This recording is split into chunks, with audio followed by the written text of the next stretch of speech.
Hello বন্ধুরা, কেমন আছো? আশা করি ভালো আছো, সুস্থ আছো। আমি তোমাদের অপবিতা। আজকে তোমাদের জন্য একটা নতুন রেসিপি নিয়ে এলাম, সর্ষে ইলিশ। তো সর্ষে ইলিশটা কীভাবে বানাই সেটাই তোমাদের সাথে দেখাতে চলেছি। তো কিছুটা অন্যরকমভাবে বানাবো আজকে সর্ষে ইলিশ। তার জন্য নিয়েছি কালো সর্ষে পরিমাণ মতো, নিয়ে নিয়েছি লবণ, 6 থেকে 7টা কাঁচা লঙ্কা। এবার এতে সামান্য একটু জল দিয়ে ভালোভাবে মিহি করে বেটে নেবো। এতে কাঁচা লঙ্কায় নুন আর কাঁচা লঙ্কাটা দেওয়ার কারণে সর্ষেটা কিন্তু তিতো হবে না। এবার ভালোভাবে কিন্তু বেটে নেবো ক্যামেরাটা অফ করে। তো বাটা হয়ে গেছে, এখানে দেখো একটু বেশি করে জল দিয়ে দিয়েছি, দিয়ে এবার ছাঁকনিতে ছেঁকে নেব যাতে ভালোভাবে মিহি পেস্টটা আসে। আর এই যাদের হজমের সমস্যা না, সর্ষের খোসাগুলো আছে এগুলো ফেলে দিলে আর কিন্তু হজমের সমস্যা হয় না। তো এই সর্ষের খোসাগুলোকে ফেলে দেওয়া ভালোভাবে। এবার কিন্তু সর্ষেটা বাটা হয়ে গেছে, এটাকে সাইডে রেখে দিয়ে বাকি মশলাগুলো বেটে নেব।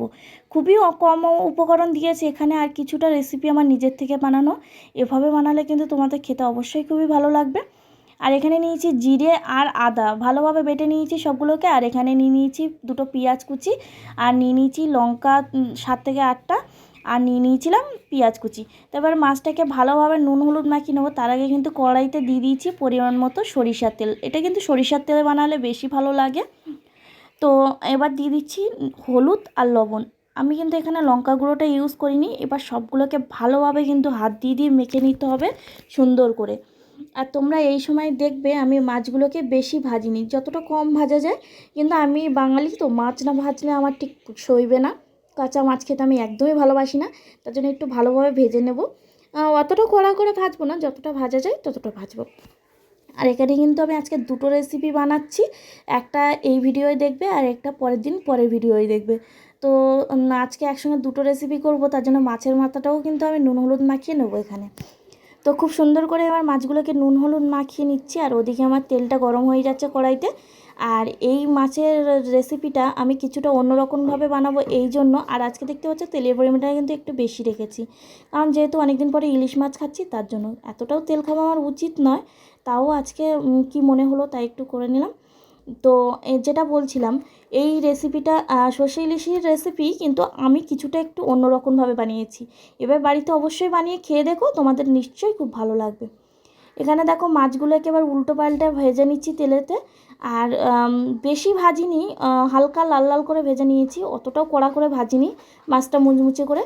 যেখানে তোমরা ভাজা যদি খেতে, তাহলে সেক্ষেত্রে তোমরা মুচমুচে করে ভাজলে ভালো হতো। তো দেখতে পাচ্ছি এরকম হালকা করে ভেজে নিয়েছি। এবার কড়াইতে দিয়ে দিচ্ছি 5 ফোড়ন। তোমরা খুব সম্ভব দিয়ে থাকো কালো জিরে, কিন্তু আমি এখানে দিচ্ছি 5 ফোড়ন। তোমরা চাইলে শুধু কালো জিরে দিয়েও এটা করতে পারো, 5 ফোড়ন দিলে একটু অন্যরকম টেস্ট আছে।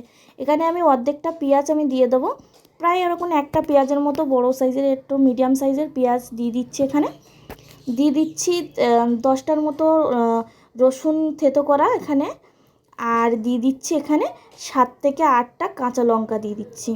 যেহেতু আগে আমি ইউজ করেছিলাম 6টা কাঁচা লঙ্কা, এত কাঁচা লঙ্কা ইউজ করার একটাই কারণ, একটু ঝাল ঝাল করবো। আর যেহেতু কাঁচা লঙ্কাগুলো সেরকম ঝাল ছিল না, তার জন্য এরকমই দিলাম।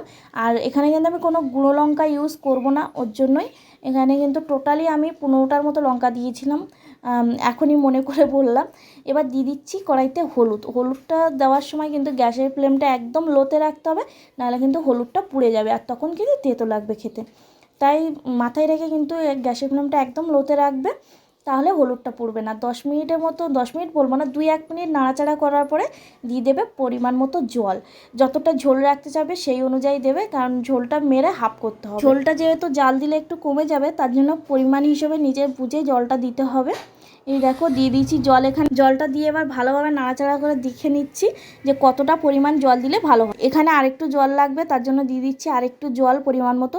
তোমরা চাইলে এখানে গরম জল ইউজ করতে পারো, আমি কিন্তু ঠান্ডা জলটা ইউজ করেছি। এতে কিন্তু টেস্টের কোনো নড়চড় হবে না।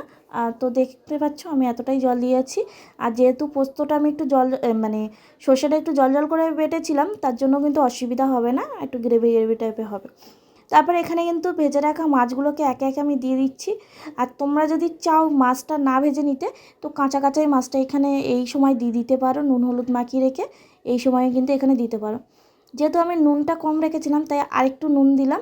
আর এটা মাথায় রাখতে হবে, মাছেও আমরা নুন দিয়েছি, আর সর্ষেটা বাটার সময়ও আমরা নুন রেখেছিলাম, আর এখনও কিন্তু ঝোলে নুন দিচ্ছি। এই তিনটে ব্যালেন্স করে রেখে কিন্তু তোমাদের নুনটা অ্যাড করতে হবে, তাহলে কিন্তু অসুবিধা হবে না। 10-15 মিনিট ফুটিয়ে নেওয়ার পরে এখানে আমি কিন্তু সর্ষেটা অ্যাড করে দিলাম। অ্যাড করে কিন্তু কিছুক্ষণ নাড়াচাড়া দিয়ে আর একটু জাল করে নেব।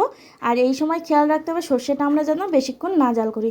তারপর আরও 5 মিনিট জাল করার পরে এখানে আমরা দিয়ে দিলাম বেটে রাখা আদা আর জিরেটা পরিষ্কারভাবে, মানে আমি এখানে বাটাটা ইউজ করেছি, তোমরা চাইলে কিন্তু জিরের গুঁড়োটাও ইউজ করতে পারো। যে এখানে বাটা ইউজ করেছি মানে আর বাটাই ইউজ করতে হবে তার কোনো মানে নেই, তোমরা চাইলে গুঁড়োটাও ইউজ করতে পারো।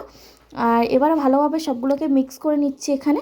আর সামান্য একটুখানি দিয়ে দেবো মিট মশলা, এটা তোমাদের অপশনাল, তোমরা দিতেও পারো না দিতেও পারো তোমাদের টেস্ট অনুযায়ী। আমার মনে হলো একটু দিলে ভালো লাগবে তার জন্য আমি দিয়েছিলাম। এতে একটু কালারটাও কিন্তু চেঞ্জ হয়েছে, তোমরা দেখতে পারবে। এবার ভালোভাবে নাড়াচাড়া করে 5 মিনিটও না 2 মিনিটের মতো জাল করে নামিয়ে নিলেই কিন্তু আমাদের ইলিশ মাছের রেসিপিটা কমপ্লিট। আর আমি এরকম পাতলা ঝোলই রাখবো, বেশি আঁটো আঁটো করবো না, কারণ অতটাও ভালো লাগে না। এই দেখো নামিয়ে নিয়েছি। তোমাদের ইলিশ মাছের রেসিপিটা কেমন লাগলো সর্ষে ইলিশের কমেন্টে জানাতে ভুলবে না। আর এরকম তোমরা যদি বাড়িতে বানিয়ে খেয়ে দেখো অসাধারণ লাগবে, অবশ্যই বানিয়ে বাড়িতে দেখো আর আমাকে কমেন্টে জানিও তোমাদের কেমন লাগলো ভিডিওটা।